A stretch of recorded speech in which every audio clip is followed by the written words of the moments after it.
Renault Tour by Renault Days en partenariat avec Point P, ID Pro et Calibat. Et bienvenue si vous nous rejoignez sur les antennes de Bâti Radio, Radio Imo et Radio Territoria. Nous sommes ravis de vous faire vivre depuis le début de cette journée, cette première édition du Renault Tour qui s'arrête pour sa première date à Strasbourg. La rénovation énergétique, vous le savez, est un enjeu évidemment majeur en France.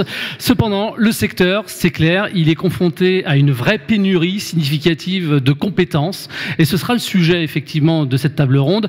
D'abord, ces chiffres, selon une note d'analyse de France Stratégie, publiée en septembre 2023, il est estimé qu'il faudrait créer entre 170 000 et 250 000 emplois supplémentaires d'ici 2030 dans la rénovation énergétique des bâtiments. Cette pénurie, évidemment, elle concerne différents métiers, notamment les ouvriers qualifiés du bâtiment, les chefs de chantier, les architectes, ils sont nombreux. Les régions du Grand Est, y compris l'Alsace, ne sont évidemment pas épargnées en raison de leurs besoins élevés aussi de rénovation énergétique. Alors, comment attirer de nouveaux talents vers les métiers de la rénovation énergétique? Quelle formation aussi mettre en place pour répondre aux besoins actuels et futurs du secteur? Comment faciliter aussi la reconversion professionnelle vers ces métiers qui sont en tension? C'est un vrai sujet et on va en débattre avec les invités. Christian Zimmermann, bonjour.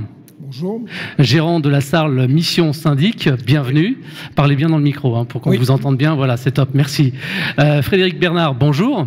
Bonjour. Président de la FNAIM 67 et gérant de BETH Immobilier, merci d'être présent. Shakib Jassia, bonjour, président de Build2Be. Bonjour. Plateforme qui met en relation les entreprises du bâtiment et de l'immobilier grâce à des freelances. On va en parler dans un instant. Et puis Julien Besnard, bonjour. Bonjour. Président de Casam, outil logiciel qui permet aux professionnels de la rénovation énergétique d'évaluer et de conseiller, c'est ça, sur les travaux à réaliser. C'est ça. En intégrant les fameuses aides financières. Christian Zimmermann, je commence avec vous.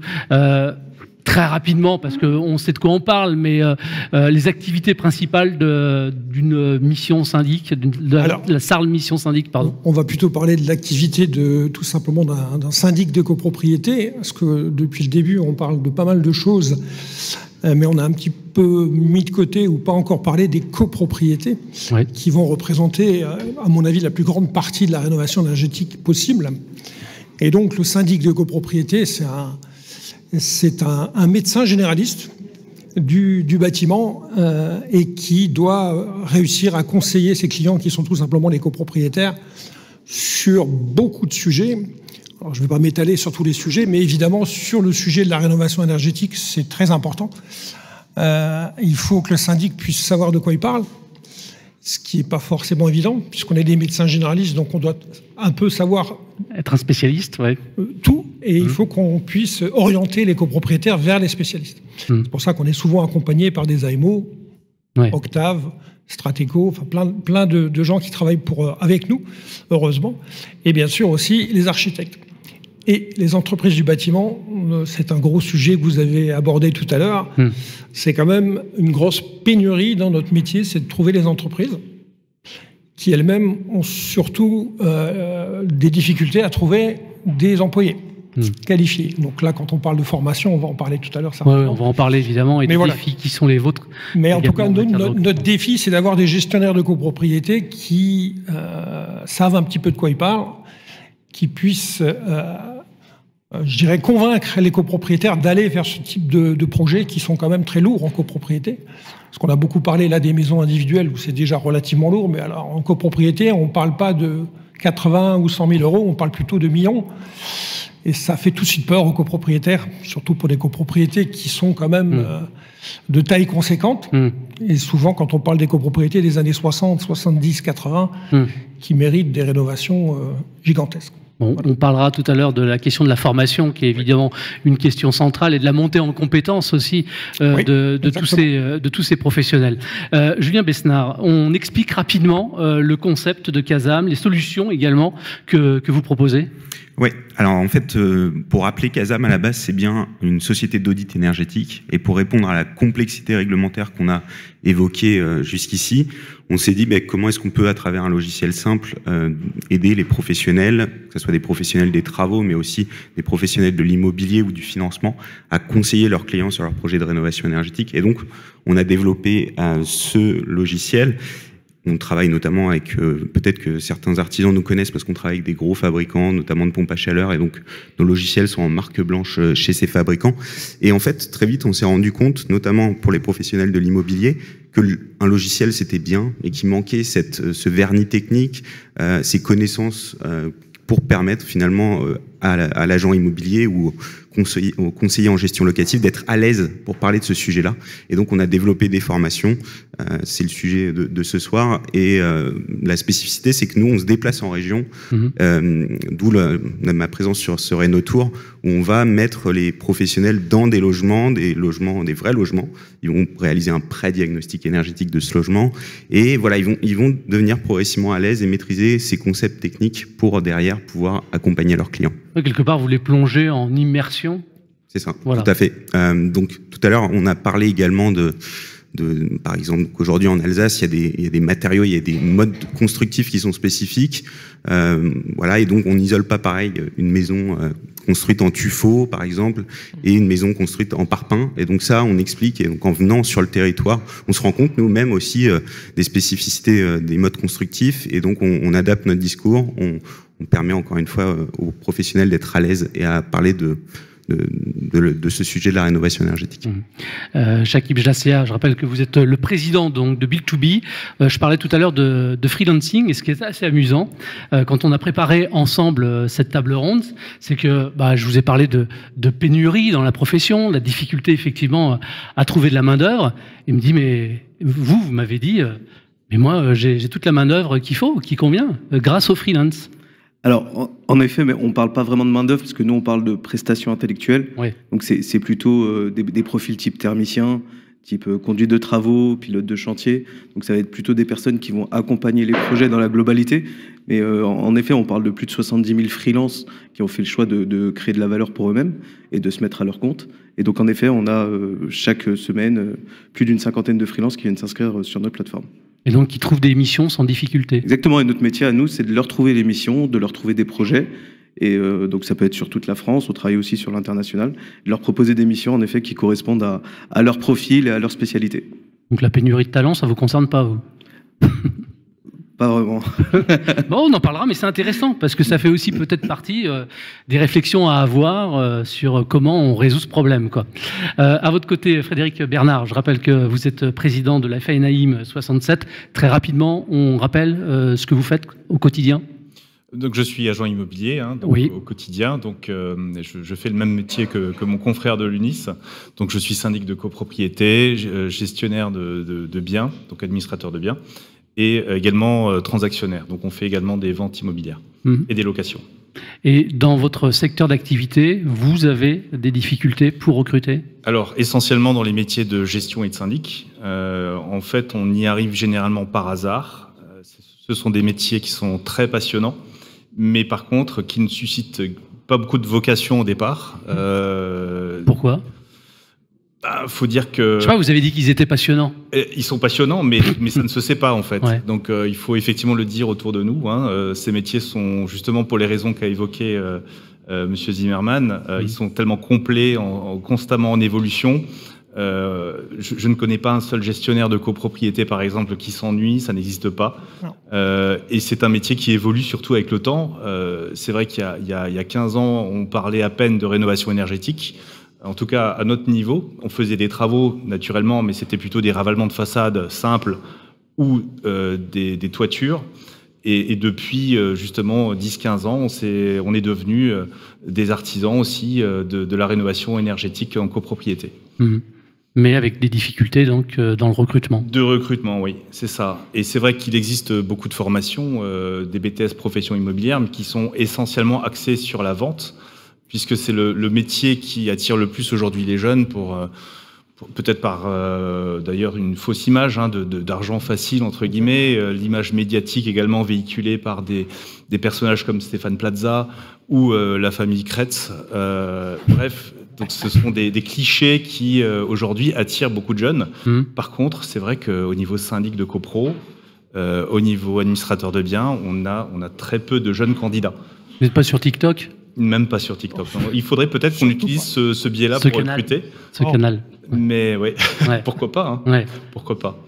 Alors, on sait ce que peut faire la FNAIM au niveau national pour la promotion des métiers, pour essayer de les rendre attractifs.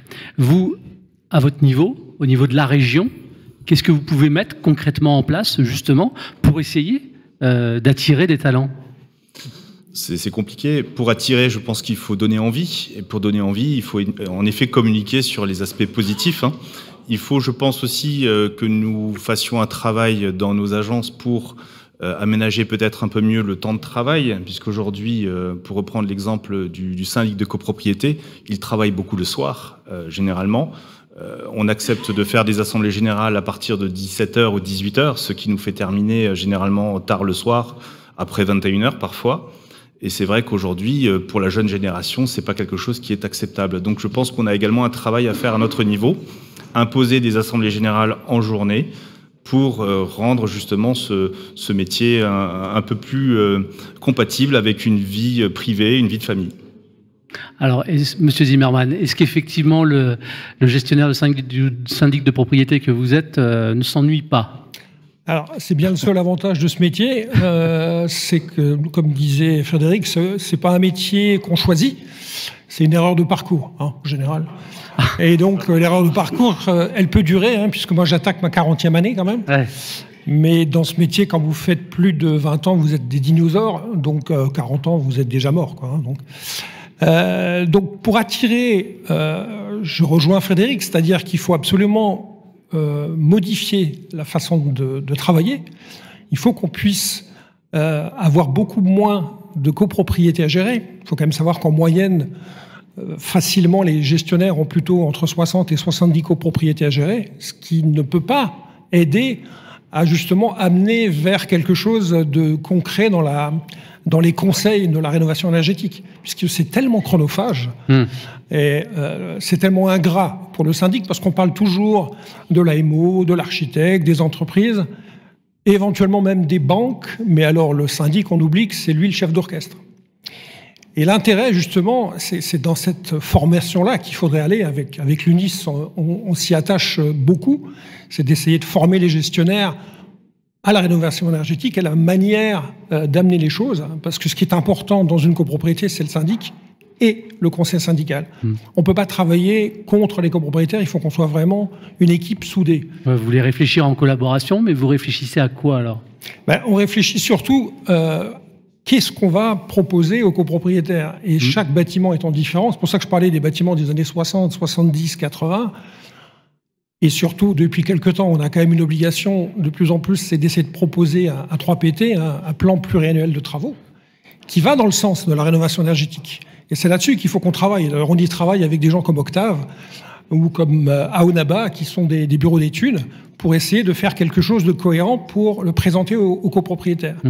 N'oubliez pas que les copropriétaires, lorsqu'ils arrivent à avoir des informations avec les AMO ou avec nous, mais grosso modo, il reste, enfin, les subventions à la fin, c'est 40% des travaux. Ce n'est que 40% des travaux.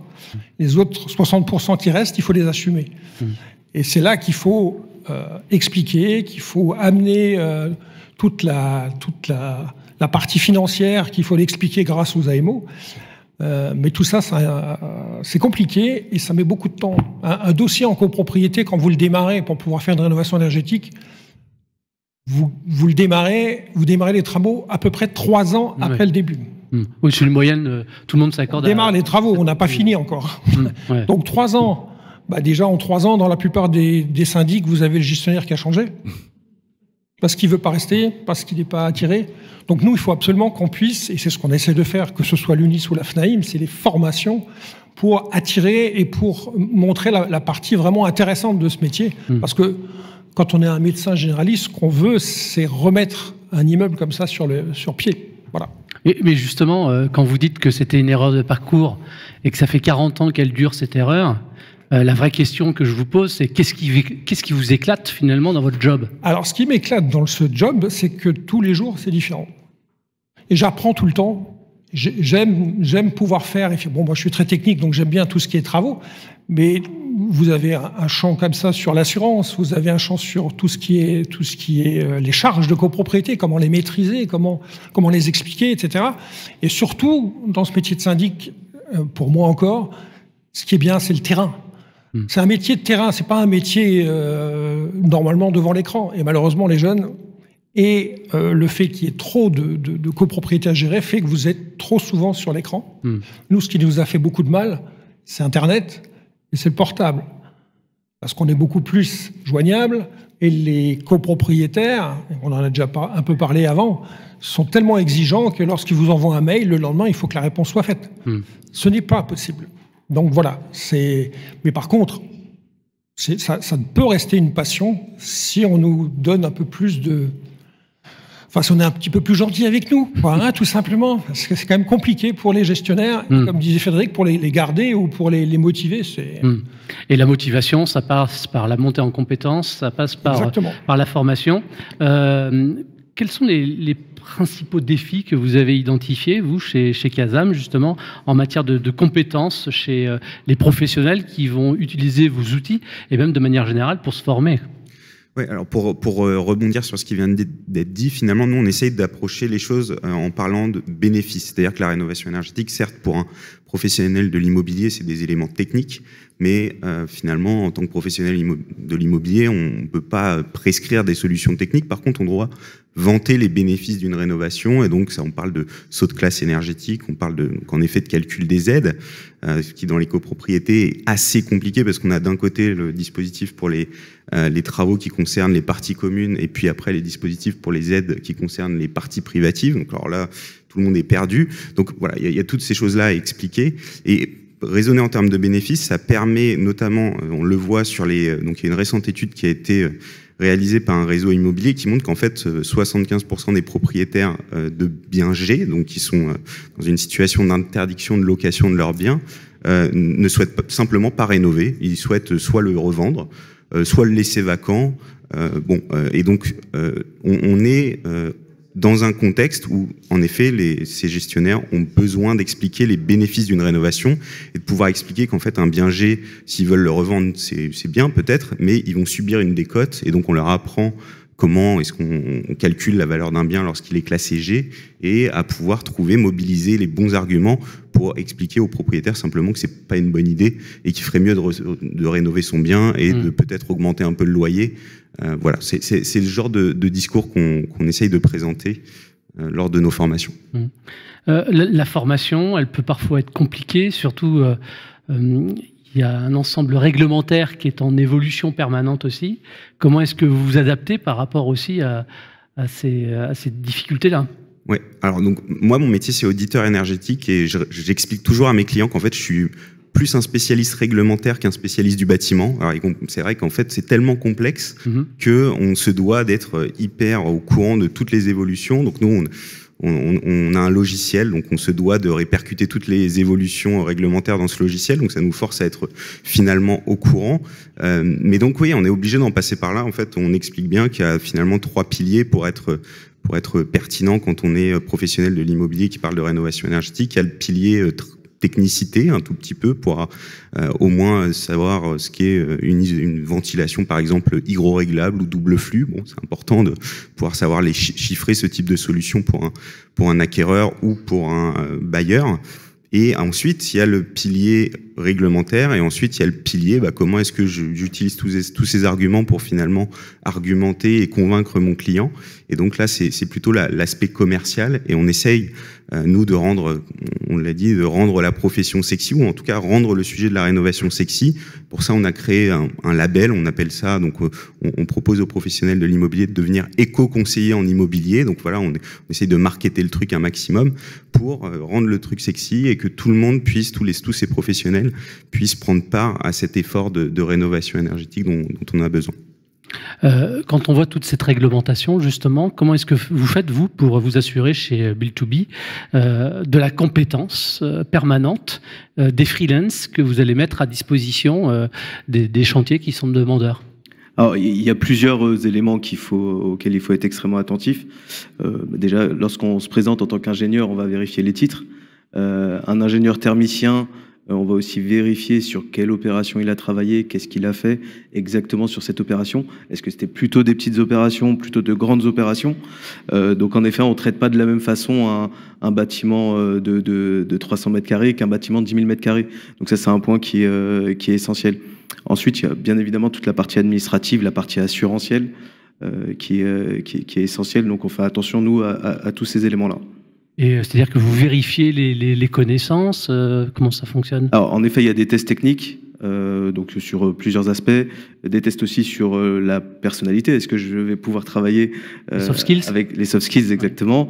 Ouais. Et puis on va aller aussi un petit peu plus loin. On va avoir aussi des retours des freelances. Donc je prends toujours cet exemple d'un ingénieur thermicien qui a travaillé sur une opération avec un groupe. On va demander un retour sur cette prestation. S'il a travaillé pour un bureau d'études, savoir comment ça s'est passé. Est-ce qu'il a bien répondu au cahier des charges et aux exigences du client? Donc on fait attention à tous ces éléments-là. Et c'est une façon aussi d'alimenter cette fiabilisation des freelances qui sont sur notre plateforme. Cette question, je vous la pose à tous les quatre, finalement, c'est quoi pour vous, aujourd'hui, là, au moment où on se parle, les principaux freins au recrutement de talents, justement, dans le secteur de la rénovation énergétique? Il veut prendre la parole.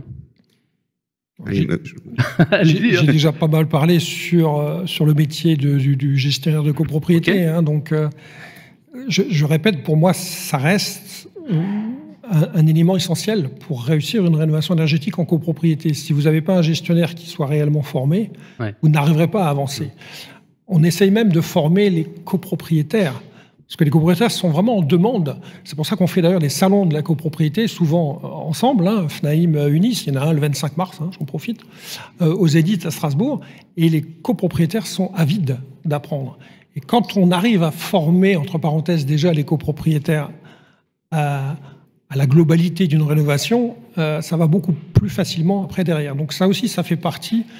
Il faut avoir le temps, il faut avoir les gestionnaires ou les accompagnants comme Octave qui font ça.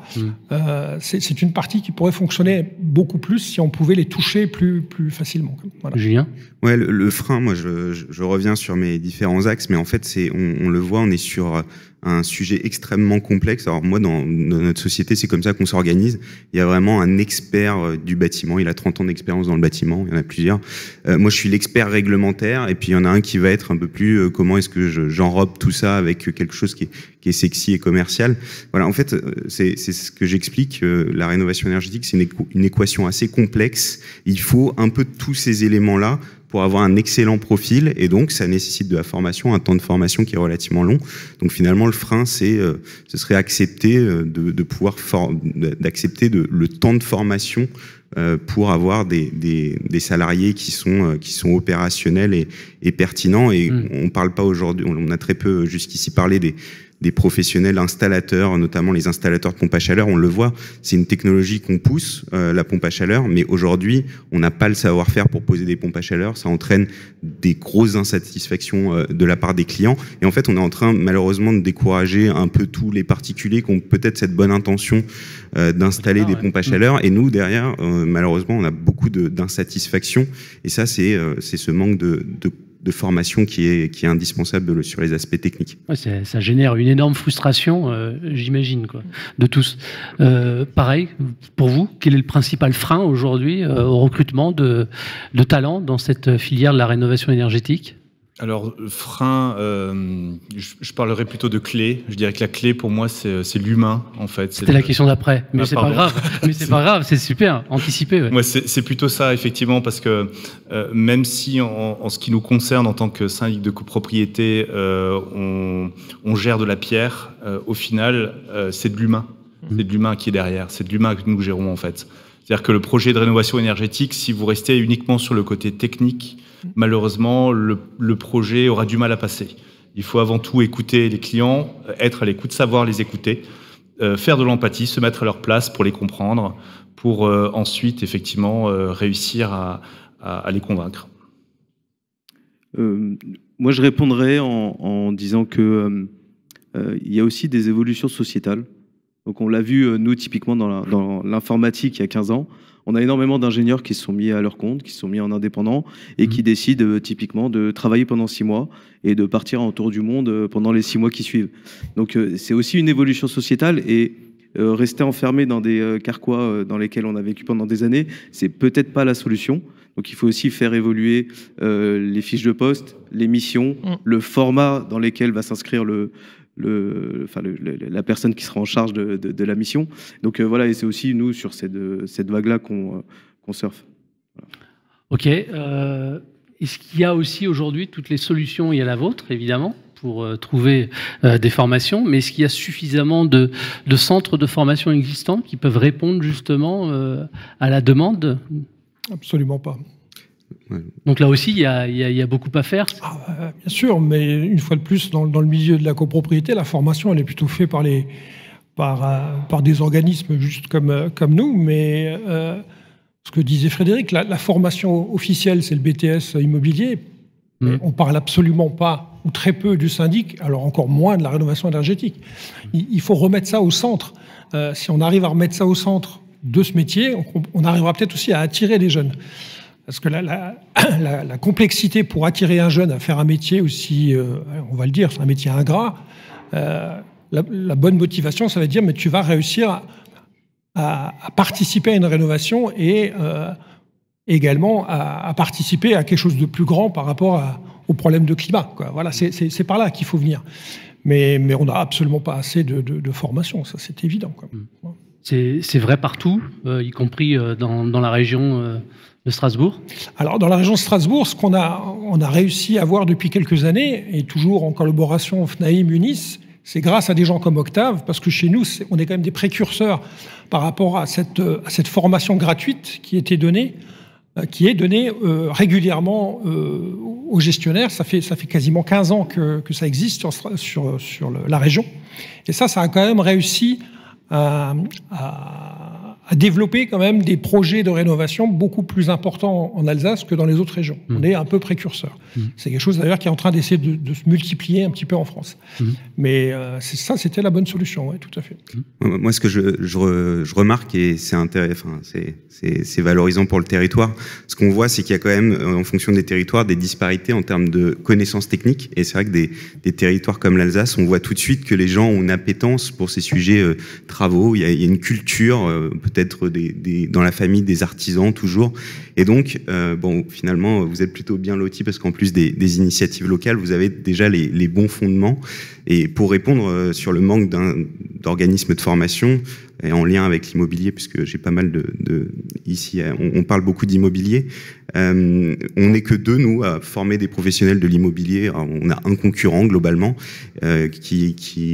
sur cette thématique. Et sinon, la remarque qui revient toujours, c'est « Ah oui, mais sur le DPE, on a suivi une formation sur le DPE. » Donc, en fait, dans l'immobilier, on résume tout le sujet de la rénovation énergétique au DPE, alors qu'en fait, il y a plein de choses. Nous, on parle donc c'est des formations qui durent 20 heures. Donc, on parle de plein de sujets en lien avec l'immobilier et comment le rendre utile au quotidien dans des situations très concrètes que les professionnels vivent. Donc, il y a plein de choses à dire. Donc, ne résumons pas ça au DPE. Dernier tour de table. Là, on a parlé énormément de constats. Maintenant, qu'est-ce qu'il faudrait faire? Quelles initiatives pourrait-on mettre en place pour essayer de répondre à cette difficulté-là? Dans le recrutement, dans la reconversion, on n'en a pas parlé de la reconversion. C'est un vrai sujet aussi. Mais qu'est-ce qu'on fait? Mais très souvent, les syndics de copropriété, ou plutôt les gestionnaires de copropriété, il y en a beaucoup qui viennent de la reconversion. Il y en a qui viennent du bâtiment, beaucoup. Même des architectes, des experts d'assurance qui, ils font souvent un petit peu le même métier que nous sur pas mal de points. Donc il y a déjà beaucoup de gestionnaires qui sont plutôt dans la reconversion. D'accord. Et maintenant, qu'est-ce qu'on fait alors? Mais les jeunes, ce qu'on fait pour attirer les jeunes, là, j'avoue que je suis un peu dubitatif, quoi.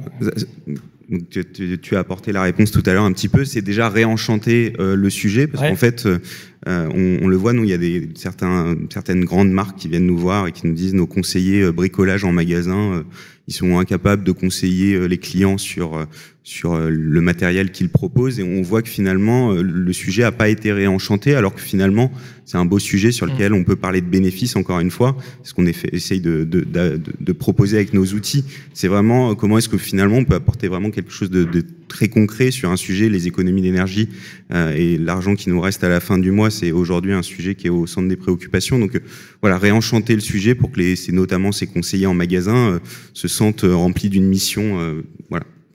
Shakib, comment est-ce qu'on fait pour attirer davantage de talents, même si encore une fois, vous n'avez pas de difficulté, vous, à recruter des freelances? Moi, j'irai sur un autre volet, c'est plutôt la réglementation. Elle est très lourde. Nos amis de la précédente table ronde en ont parlé. Mais aujourd'hui, pour un particulier, comprendre tout le process de la rénovation énergétique, c'est un enfer. Voilà, moi je l'ai vu, je l'ai fait pour ma mère et c'était l'enfer. Donc à mon avis, déjà d'un point de vue juste réglementation, juste process, faciliter les choses, les vulgariser, les rendre accessibles, simplifier. Et puis voilà, en fait, déjà si on arrive à faire ça, ça va rendre les choses beaucoup plus simples et beaucoup plus agréables, même pour nous en tant que professionnels du secteur. Et je dirais, le deuxième volet, c'est peut-être d'un point de vue aussi de l'État, et donc là on rentre un peu sur le volet politique, mais on ne peut pas, dans une période de crise, faire marche arrière sur toutes les aides sur la rénovation énergétique, reculer sur ces aspects-là, alors que c'est le moment où, justement, en période de crise, on a besoin d'être aidé, on a besoin de soutenir la filière. Et donc ça, c'est des éléments, à mon avis, qui sont prépondérants. Donc voilà, on fait un petit appel du pied à notre échelle. Ben, vous avez raison de le faire. Frédéric, vous avez le mot de la fin? Oui, très bien. Donc je dirais, il faut changer peut-être l'image du syndic, parce que c'est vrai que le premier rôle du syndic, il ne faut pas oublier, c'est de percevoir des fonds. Donc c'est sûr qu'au départ, l'image elle n'est pas terrible. Au même titre que les impôts, on perçoit des fonds.